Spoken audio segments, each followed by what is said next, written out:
Good morning everyone! So today magluluto pa ako ng isa sa masarap kong recipe na pork stick. So ayan, this is my pork stick recipe.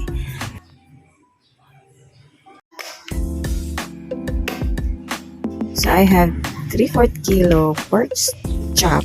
Ayan, pinahiwa ko na po siya para hindi na ako maghihiwa. Then, lagyan po lang natin ng 5 pieces lemon or kalamansi. Ayan, marinate lang po natin siya para pangdagdag lasa. Ayan, then, ayan, soy sauce. Mga 1/4 cup soy sauce. Then, oyster sauce, 2 teaspoon of oyster sauce. Then, 1 teaspoon ng powder pepper. Mix natin all the ingredients.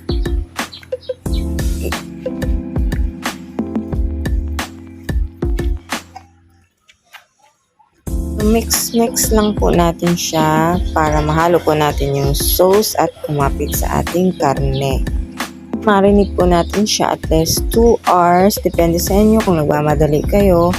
Kung hindi naman, pwede naman overnight. Ilagay nyo sa ref. Ginawa ko kasi binabaliktad ko yung sa mga ibabaw para talaga mahalo lahat.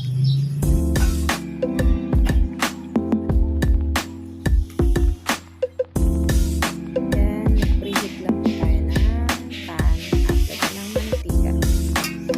Then, iprito lang po natin saglit ng bahagya. Yung hindi naman sobrang fry.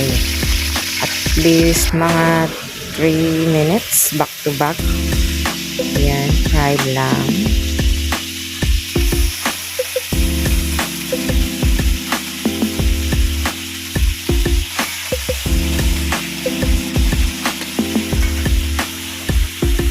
Then, dapat medium heat lang. Huwag masyadong malakas ang apoy para hindi siya masunog.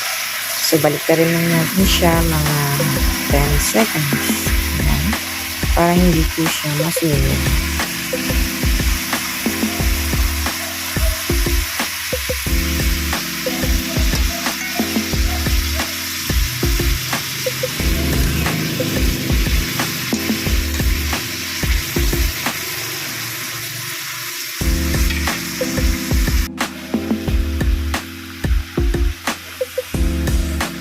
Then, ayan, nagigisa po ako ng bawang.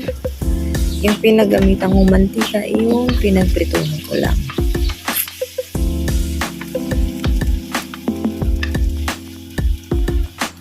Ayan, pag medyo brown na po ang ating garlic, next po natin yung pinagbabala natin sauce. Yan lang po ang ilalagay natin. So, ayan, ihalo po natin yung karne.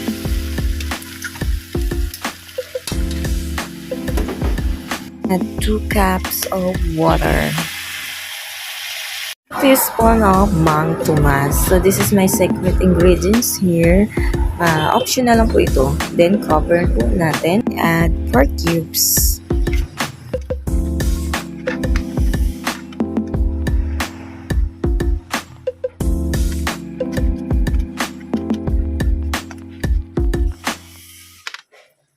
Cornstarch, so at least 1 teaspoon. Lagyan lang po natin ng tubig, then ihalo po natin. So nilalagyan ko po ito para pampalapot sa ating karne.